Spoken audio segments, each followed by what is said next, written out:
din ng Lord. Amen. Hindi tayo pinagtipon sa oras na ito. At tayo merong kasama na mananambahan sa Panginoon. Sige nga, palakpakan nga po natin ang Panginoon sa buhay ng mag-asawa. Ito Aldrin at ang kanyang wife. Ay, ang sarap magpuri sa Panginoon. Amen? Ang ating pong pag-aaralan ngayong gabi ay patungkol sa ating mga dila. Amen? Bago tayo magpatuloy, tayo muna namin, Father God, salamat po sa oras na ito. Holy Spirit, we surrender everything to you. Bawat salita mahahayag sa pulpit na ito ay sa inyo magmumula Banal na Espiritu. Puspusin mo po ako ng kapangyarihan mo at tanging salita lamang ng Panginoon ang lalabas sa aking mga labi. At bawat salita nito ay magkaroon ng kapangyarihan na babago sa puso at isipan at pagkatao ng bawat isa. Hallelujah. At buksan mo ang aming mga tenga sa aming pandinig, ganun din ang aming mga spiritual na mata. Salamat po, Ama, sa inyong papuri. Salamat po in Jesus' name. Amen. Amen. Actually, dapat ang aking isi-share is about Shavuot. Kaya lang, hindi ko maunawaan, wala akong ma-receive about Shavuot. So sabi ko, dahil yun ay patungkol po sa Holy Spirit, ang Shavuot, ang Pentecost ay birth ng church. Di ba, Pastor? Ipinanganak noong time ng Pentecost ang church. At dahil ang ating anniversary is this coming November, so before tayo mag-anniversary, doon na lang tayo magkakaroon ng series about sa Holy Spirit. Kaya sabi ko, huwag muna yun ang ating topic ngayon kasi may time pala tayo. At namin nagpe-pray po ako ay ang binigay ng Lord yung word, the power of the tongue. Kapangyarihan daw noong ating mga dila. May kapangyarihan ba ang dila natin? Amen. Amen. Nung nilalang po ang langit at ang lupa, nung nilalang ng Panginoon ang mundo, ang Lord ay hindi nagtrabaho. Amen? Anong ginawa lang ng Lord? Nagdeklara. Nagdeklara lang na nagdeklara ang Panginoon. Let there be light and there was light. Sabi doon. Magkaroon ng liwanag at nagkaroon ka agad ng liwanag. So, ibig sabihin, doon pa lamang po sa Genesis, ay meron ng power. Ang bibig. Amen? Ang dila. Dahil ang Panginoon, nagdeklara siya, talagang grabe ano po. At yun ang gusto ng Panginoon sa atin. Na maging maingat tayo sa ating pananalita. Dahil sabi nga sa Proverbs, death and life, sabi niya, are in the power of tongue, and those who love it will eat its fruit. Yun daw masamang pananalita. Nung hindi pa ako Kristiyano, ganun ako. Bulaklak, ang tawag ko yung bulaklak ng dila. Amen po ba? Alam nyo, kapag pupunta tayo sa doktor, ano unang tinitingnan ng doktor? Dila. Yung ating dila. At doon sa dila, nakikita yung sakit. Amen? Kaya ganun din po tayo, lagi natin chechikin yung ating dila. Di ba? Napakalaki ng nagagawa ng dila natin. One word, pwedeng sirain ang pagsasama ng isang mag-asawa. One word, pwedeng wasakin ang isang simbahan. One word, pwedeng wasakin ang isang tao, ang isang pastor, ang isang leader, ang isang member. Isang salita lamang. Amen po? At sa isang salita din lamang, pwedeng baguhin ng Panginoon ang buhay ng isang tao. Amen. One word can change the life of people. Isang salita lang. Minsan nga, di ba, makita lang natin yung mga nakasulat, nangungusap na kagad ang Panginoon. Kaya doon sa Pilipinas, ano pala po sa Laguna yon, sa Laguna po, lahat ng mga sasakyan doon na makikita mo ay mayroong Word of God. Mga tricycle, mga jeep, makikita mo mayroong Word of God. Diba? Kaya pinagpapala, sabi pa, pinagpala ang bayan na ang Diyos ay si Yahweh. Amen? Kaya yung lugar na yun ay pinagpapala. Amen? So punta na po tayo, sabi niya sa James 3 verse, huwag na natin basahin. Kasi Nabasa na natin kanina yon. Amen. Sabi niya, nasa ang kapangyarihan ng dila. Dapat maging aware tayo sa lahat ng sinasabi natin, kahit sa ating mga pagbibiro. Amen po. Kung minsan nagbibiro tayo pero hindi natin alam na nakakasakit tayo ng kapwa natin. The tongue has power to do 3 things. So, 3 points lang po yung ginawa ko at baka tayo ay antukin kapag mahaba. Tuwing naman ako mag-preach ay 3 points lang ng 3 points ang ginagamit ko. Ano daw po yung unang points na makikita natin? Yung kapangyarihan daw ng dila, sabi niya, the power to control. Nakakakontrol pala yung dila natin, ano? Para siyang susi. Di ba? Pagka susian mo, walang lalabas dyan sa ating mga lapit. Dapat pala ganon. Anong sabi doon? Sa Santiago 3 verse 3 and 3 verse 3 and 4. Nirerendahan natin ang mga kabayo para sumunod saan man natin gustong papuntahin. Isipin nyo rin ang mga barko na kahit na napakalaki at tinutulak ng malakas na hangin, ay napapabaling ng maliit na timon at napapapunta ng kapitan saan man niya gustuhin. Control daw. Di ba ang sabi po dito, yung kabayo, nakokontrol ng hinete. Di ba? Yung barko, nakokontrol ng timon. Amen? At meron po akong inilagay dito, pero mamaya na yan. Sabi po sa Kawikaan 15 verse 4, ang magigiliw na salita ay nagpapasigla sa buhay, ngunit ang matalas na pangungusap ay masakit sa kalooban. Di ba? Yung mga masasakit na salita, di ba? Grabe, makasugat. Ang sabi po, ang sino man daw nagkokontrol ng kanyang dila, ito ay isang perfectong tao na. Ibig sabihin, hindi pa tayo matured kung hindi pa natin kayang kontrol ang ating mga sarili. Amen? Hindi po natin kayang kontrolin ang sarili natin, hindi pa tayo matured. Why? Kasi sabi doon sa verse 1 ng James,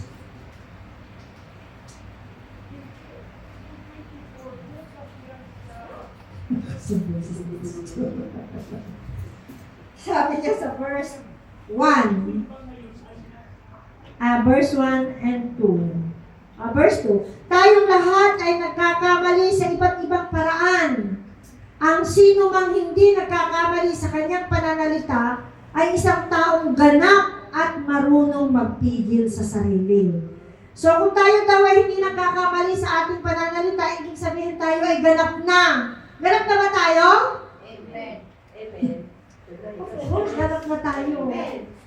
Sa grasya ng Panginoon, sa tulong ng Panginoon. Amen? Kasi kung tayo lang, without God's grace, hindi naman natin makukontrol ang dila natin.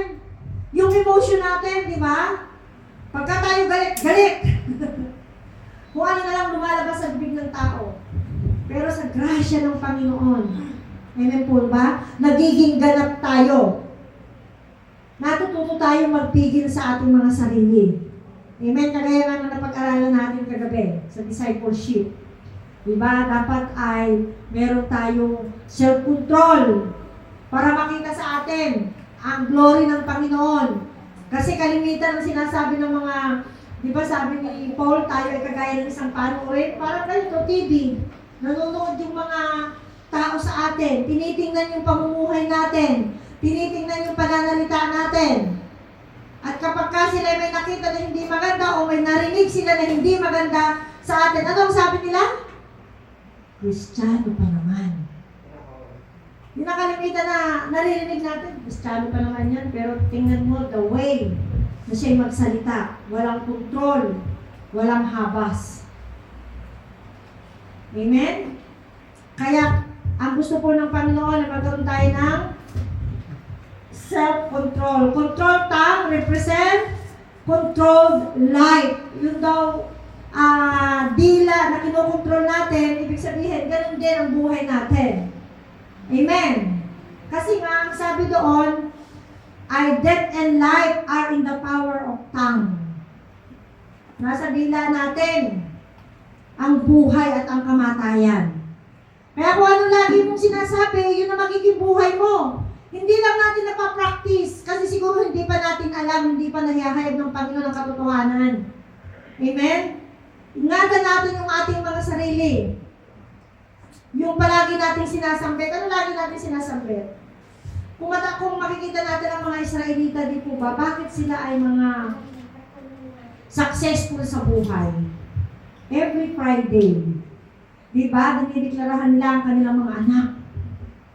Every Friday yun. How much more tayo ng mga Kristiyano? Deklarahan natin ang deklarahan ang ating mga anak, ang ating sarili, ang ating pamumuhay. Di ba? Kasi, andun daw ang buhay at kamatayan. Kaya sabi niya, control tongue represent control life. Ibig sabihin nun ng katotohanan, tongue is a manifestation of what inside. Diba? Kung ano ang inilalabas ng ating labi, ng ating dila, ay nagmumula sa ating puso. Dahil sabi po sa Matthew, sabi niya, out of abundance of heart. Kung ano ang nag-uumapaw sa ating puso, siyang inilalabas ng ating puso. Amen? Alam niyo kung bakit? Dito nagsisimula lahat sa ating isipan. Binubuo ng isipan natin. And then, bababa doon sa ating puso. Pag bumaba na, nabuo na siya doon sa puso, saka siya lalabas doon sa muso natin. At matalim na kapag lumabas na sa muso natin. Amen? Kaya buuin natin dito sa isip natin yung mga pagpapala. Amen? I am blessed. I am highly favored. I am more than enough. I am a conqueror. Di ba? Yung mga deklara natin, hindi yung, oh Lord, biktima na naman ako ng pandiling lang. Di ba? Huwag yun ang mga deklara natin. Ang deklara natin ay puro mga positive. Kaya lagi natin tatandaan kung ano ang lumalabas sa ating bibig. Saan daw yun nagagaling? Sa ating mga puso. Amen? Sabi niya, meron po akong nilagay dito na tatlong example, small thing that control and have effect in our lives. Yung pong una ay bridle. Pakiano nga, ating mahilig, pakiano nga. Tignan nyo, yan ang bridle. Ano ang bridle dyan? Yung nasa ulo ng kabayo. Di ba? Merong mga significant niya, pero hindi ko na inilagay kasi marami. Nakita natin. Dito, pagka inangat ng hinete, di ba, yan yung nakaganyan, tapos may tali dito. Pag hinila ng hinete, susunod yung kabayo. Amen? Sabi niya doon sa verse 3, nirerendahan natin ang mga kabayo para sumunod saan man natin gustong papuntahin. Napapasunod daw natin. Yun daw ang ibig sabihin, yung kabayo may lagay dito ng ano. Imagine mo yun, di ba? Kung iisipin mo, wala naman siyang isip. Bakit napapasunod ang kabayo ng mga hinete? Dahil dito sa bridle. Amen? Sabi po, ang ibig po sabihin ng bridle sa ating pamumuhay, ang importance po ng bridle ay self-control and discipline. Self-control, discipline, and guidance. Di ba? Nakokontrol natin siya. Dahil lang doon sa yung kabayo, dahil lang dito sa bridle na nasa mukha niya. Amen. Ano pa daw? Nadidisiplina natin. Why? Sabi doon, napapasunod natin. Kahit saan natin gustuhin. Tsaka ano pa? Guidance. Hindi po ba? Next, sabi niya, ano daw ang nagiging effect nitong small things na ito sa atin? Rudder. Alam niyo yung rudder? Yung timon.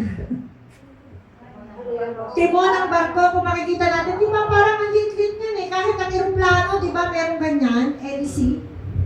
Meron din ganyan, napapatakbo yung malaking aeroplano. Sabi niya sa verse 4, isipin nyo rin ang mga barko na kahit napakalaki at itinutulak ng malakas na hangin, ay napapabali ng maliit na timon at napapapunta ng kapitan saan man niya gustuhin. Ang laki-laki kaya ng barko, di ba? Pero paano kaya ito namamanage ng piloto, lalo na kapag malakas ang alon? Sino nakasakay na? Hindi pa ako nakasakay ng barkong malaki. Pastor, di ba? Sa Ate Janet, nakasakay ka na ng barko, di ba? Pero parang kapag ikaw ay nakasakay doon, kampante ka. Kahit na malalaki yung alon, kampante ka pa rin. Amen? Bakit daw po? Sabi niya doon sa 3, sabi niya, itinutulak ng malakas na hangin, napapabaling ng maliit na timon, at napapapunta ng kapitan saan man niya gustuhin. Laki-laki ng barko eh. Di ba yung barko na, ano yung lumubog na barko? Titanic, di ba? Napakalaki ng barko na yun. Sabi nung pinsan ko sa Norway, ate, pumunta ka dito. Cruise ship tayo ng 1 week. Parang natatakot ako. Hindi ako makasagot ng oo. Kasi natatakot ako 1 linggo nandun sa pastor nandun sa dagat, di ba? Bawat lugar na dadaanan ng barko ay pupuntahan namin, bababa kami. Pupuntahan, sabi niya sa akin, huwag ka mag-alala, kami ng mga pinsan mong bahala sa lahat ng gastusin. Ang gagastusin mo lang yung pamasahe sa aeroplano, pero doon sa cruise ship, kami ang bahala. Kaya gusto kong ma-experience God willing. So, ganun daw po. Ano daw ang number 3? Spark. Ano yung spark? Sabi niya, di ba yan no? Yung spark, yung, di ba pagka kuryente, nagdikit ang kuryente, nagkakaroon ng spark. Ganon din daw, sabi niya. Ganon din naman ang dila natin kahit na maliit na bahagi ng katawan. Sabi niya, nakagagawa ng malaking kayabangan. Isipin niyo kung gaano kalawak na gubat ang masusunog na galing lang sa maliit na apoy. Di ba sa Pilipinas, ang liit kaya ng apoy pagka nagdikit yung wire. Siya po. Kapag nagdikit yung wire ng kuryente, nagkakaroon ng maliit na spark, nagsisimula ang sunog. Kung natatandaan natin sa Jerusalem, nung nagkaroon ng matinding sunog, di ba? Nag-close ang daanan doon. Nung last year and a half, di ba? Dito sa bukanan ng Jerusalem. At sigarilyo lang yun ha, yung spark lang ng sigarilyo. Pinatay naman na yung sigarilyo, kaya lang siguro hindi napatay lahat yung apoy. Kaya grabe po yung nasunog na kabundukan. Amen? Ganun daw po ang dila natin. Parang spark. Yung maliit na apoy na yan, nasusunog ang kabundukan, ganun din po ang power ng dila natin. Amen? Kaya niyang kontrolin ang buhay ng isang tao. Kaya niyang kontrolin ang isang bansa. Sa pamamagitan lamang ng isang salita. Sa pamamagitan lamang ng ating dila. Amen? Kaya mag-ingat daw po tayo doon sa ating mga sinasalita. Sabi niya, kailangan daw, nandiyan ba kuya? Yung think. Ito daw yung kailangan nating isipin. Wala. Wala na ilagay. Okay. Sabi niya po dito, kailangan daw mag-isip tayo kasi hindi na po nagawa ni Kuya. T-H-I-N-K. Kailangan think. Isipin natin, ano daw yung T? Is it true? Dapat isipin natin, it is true. Letter H, is it helpful? Yung mga lalabas ba sa ating mga bibig ay makatotohanan? Yung bang lalabas sa ating mga bibig ay makakatulong? Is it inspiring? Nakaka-inspire ba sa kapwa natin yung lumalabas sa bibig? Is it necessary? Is it kind? Check nung ating pananalita. Dapat bago tayo magsalita, ay isipin muna natin kung ito ba ay makakabuti sa kapwa natin. Kahit anong galit mo, kailangan magkaroon ka ng self-control sa iyong sarili. Alam niyo kung bakit? Dahil yung galit ang nagpo-push sa atin para makapanakit tayo ng makapanakit ng kapwa natin. Bakit po napakarami ng tao na kung makita natin parang galit sa mundo? Di ba may nakakasalubong ka nakasimangot? Umaga nakasimangot, parang pati ikaw nakasimangot ka na rin. Why? Kasi yung puso nila, punong-puno ng pain. Punong-puno ng mga kaguluhan. Amen?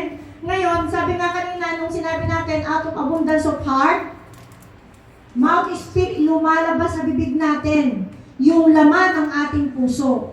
Kaya dapat daw maging maingat tayo, isipin natin mabuti. Ano ba ang lalabas sa ating mga bibig? Amen? Ito ba ay makatotohanan? Ito ba ay makakatulong? Lalo na, especially kapag po tayo ay nagka-counsel. Marami yung mga lumalapit sa atin, humihingi ng counseling.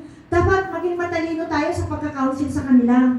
Kasi kalimitan, kung ano yung sinasabi natin sa kanila, yun ang ginagawa nila, yun ang sinusunod nila. Amen? Kaya dapat sa counseling, hihingi tayo ng wisdom mula sa Panginoon. Tama po ba, Lord? Tama ba itong ilalabas ng aking mga labi? Itong bibig kasi ng aking mga dila ay makaka-encourage ba sa Kanya? O baka naman mas lalo siyang masaktan. Amen? Kaya isipin daw muna natin mabuti ang lahat ng lalabas sa ating mga labi. Amen? Number 2, mabilis lang ako, Pastor, mag-preach. Number 2, the tongue has power to do. Power to? Discipline. Yung palang ating mga dila ay merong kapangyarihan na magdisiplina sa atin. Tama po ba yun? Nakakadisiplina ba yung ating mga dila? Di ba sabi niya sa Santiago 3 verse 6 to 8, ang dila ay tulad ng apoy. Napakaraming kasamaan ang nagmumula sa ating dila at ito ay nagpaparumi sa buong pagkatao natin. Katulad ito ng apoy na nanggagaling sa impyerno at sumisira sa buong buhay natin. Lahat ng uri ng hayop na lumalakad, lumilipad, gumagapang o nakatira sa tubig ay napapaamo ng tao. Pero walang taong nakagagawa nito sa dila. Wala itong tigil sa kasamaan at puno ng lasong nakamamatay. Di ba totoo naman? Ang ating dila puno ng lasong nakamamatay. Kaya ingatan natin yung mga pumapasok sa puso natin. Amen? Kailangan disiplinahin natin yung dila natin. Yung mga pumapasok sa ating puso. Kasi kung wala tayong disiplina, marami ang masasaktan. Marami ang mga mawawala. Amen? Marami ang masusugatan, marami ang mapapahamak. Kaya dapat bilang isang Kristiyano, meron tayong pagpipigil sa ating sarili. Kaya natin disiplinahin ang ating sarili. The way we talk sa kapwa natin.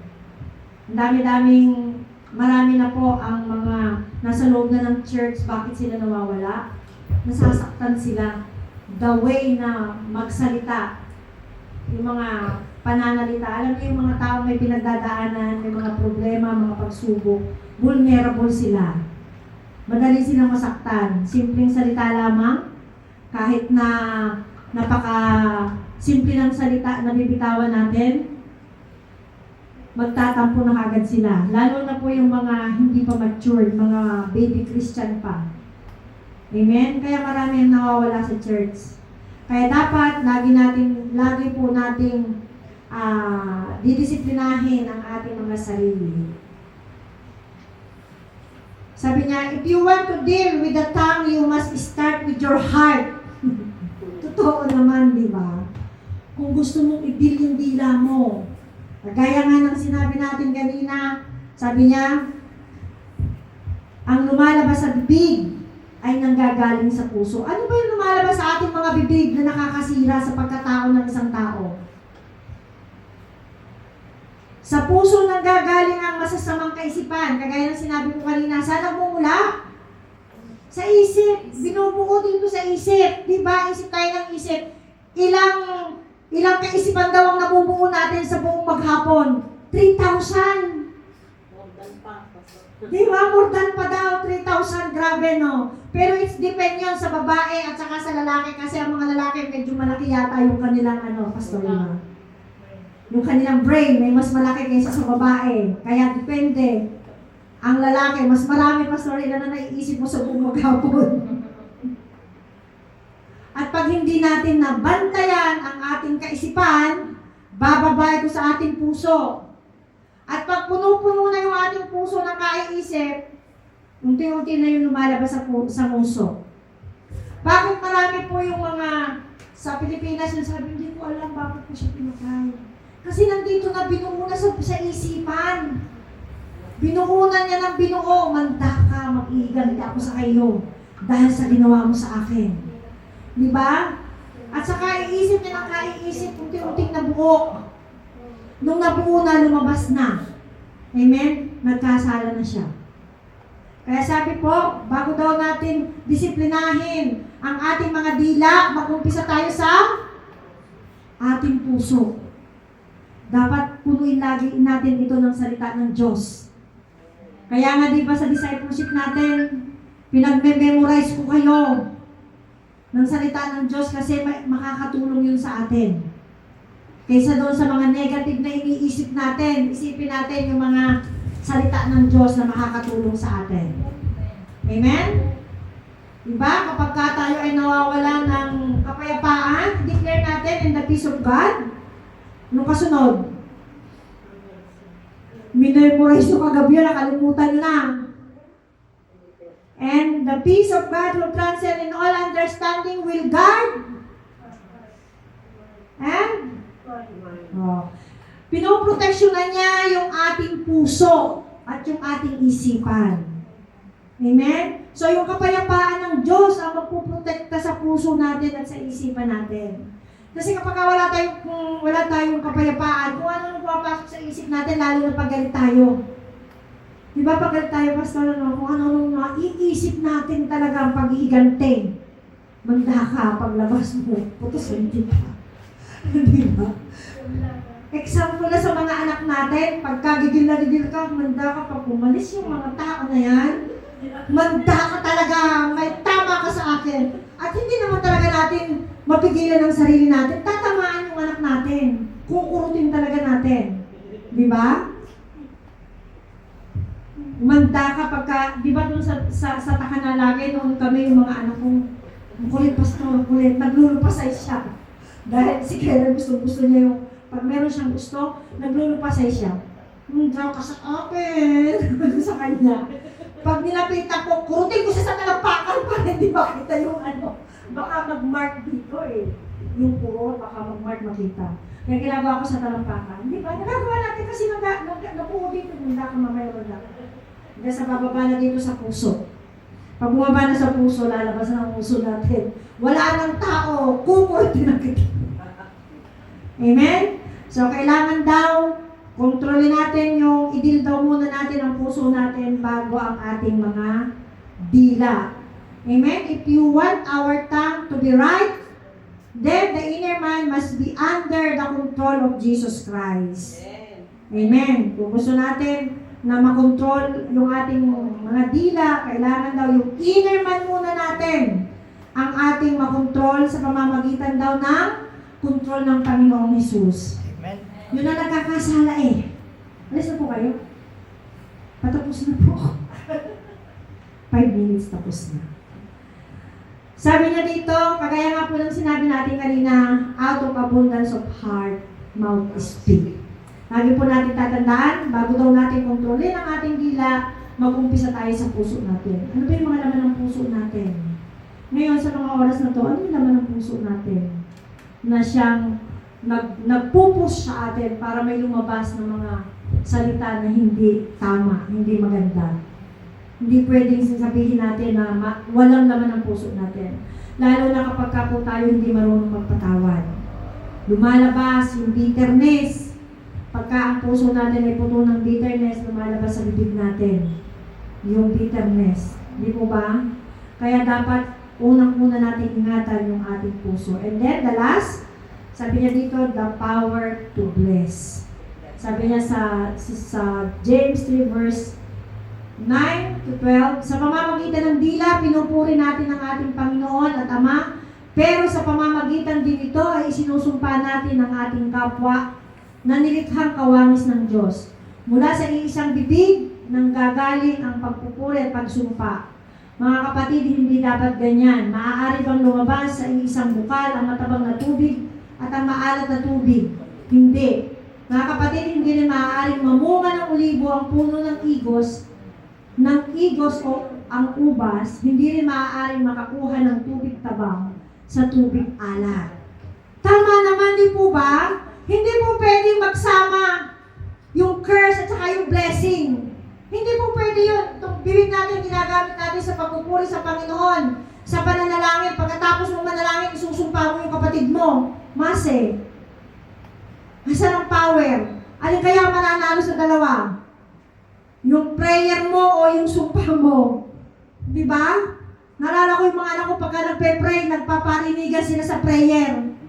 Lord, look at bless ko. Sabi ko, it's not prayer. Nag-aano sila, nagpaparinigan sila sa prayer. Hindi po ganun. Why? Nagpaparinigan sila kasi yung laman ng puso nila, inis sila sa isa't isa. Galit sila sa isa't isa. Dapat hindi po tayo ganun. Dapat daw po itong bibig natin, gamitin natin sa, ang sabi doon? Bless others. Pagpalain natin sa pagpapala. Gamitin natin ang ating mga dila para pagpalain ang ating kapwa. Kapag lagi mong dinideklarahin ng kapatid mo, makikita mo yan kung ano ang pagbabago. Amen po ba? 21 days mo yan kapag fasting deklarahan, makikita mo mayroong pagbabago. Pero kung lagi mo yung dideklarahan ng puro mga curse, mga masasamang salita, yun ang magiging siya. Kagaya din natin, di ba? Kung ang ating mga labi, kung dideklarahan natin ang ating mga sarili na mga sumpa, tayo din ang mag-aan. Amen. Meron po ako napanood, dito na po ako magtatapos, meron po ako napanood sa 700 Clubs. Ang asawa niya, pastor, ay sundalo. Dahil, di ba mga sundalo ay babaero. Sa sobrang galit niya ay sinumpa niya yung kanyang asawa. At yun po kanyang asawa, hindi makita ng doktor kung ano yung sakit. Hanggang sa pumayat na siya ng pumayat, naubos na yung kanilang kabuhayan sa pagpapagamot, hindi nila makita kung anong sakit. Hanggang sa isang araw ay mayroong isang pastor na nag-pray sa kanya. At ang sabi po nung pastor ay patawarin mo siya doon sa lahat ng mga masasamang salita na sinabi mo sa kanya. Alam niyo, pagkatapos po noon nung nag-pray yung asawa, kumbaga, kinancel niya yung mga curse na bigtawan niya doon sa kanyang asawa, gumaling yung kanyang asawa. So kahit na anong galit natin, gamitin po natin ang ating mga dila sa pagpapala sa kapwa natin. Kung tayo'y galit, huwag nating ibuka ang ating mga bibig. Amen? Dahil sigurado kapag ibinuka natin ang ating mga labi, kapag tayo galit, iba ang lalabas dito. Sabi, ano daw ang the best revenge? Pray. Silent. Silent is the best revenge. Amen po ba? Kapag tayo ay galit, tayo ay manahimik. Huwag tayo magsalita. Huwag mo muna akong kausapin na. Galit ako ngayon. Huwag kang muna magsalita. Huwag mo akong kausapin. Amen? So meron po tayong natutunan ngayong gabi. Sabi na dito, ang matututunan daw natin na tatlong bagay na sa kapangyarihan ng dila ng una, power to control, power to discipline, at power to bless. Amen, Father God, maraming salamat po sa oras na ito. Sa iyong mga salita na nahayag, tulungan mo kami, Panginoon, na makontrol namin ang aming mga dila, Panginoon, O God. Tulungan mo po kami by your grace, Panginoon, O God, Lord, na ang bawat salitang lalabas sa aming mga bibig ay pagpapala, Panginoon, kapupulutan, Panginoon, O God, Lord, ng aral ng mga taong nakapaligid sa amin. Lord, sa inyo namin ipinabalik ang papuri, pasasalamat at pagkakilala in Jesus' name. Amen. Ito, mag-communion tayo.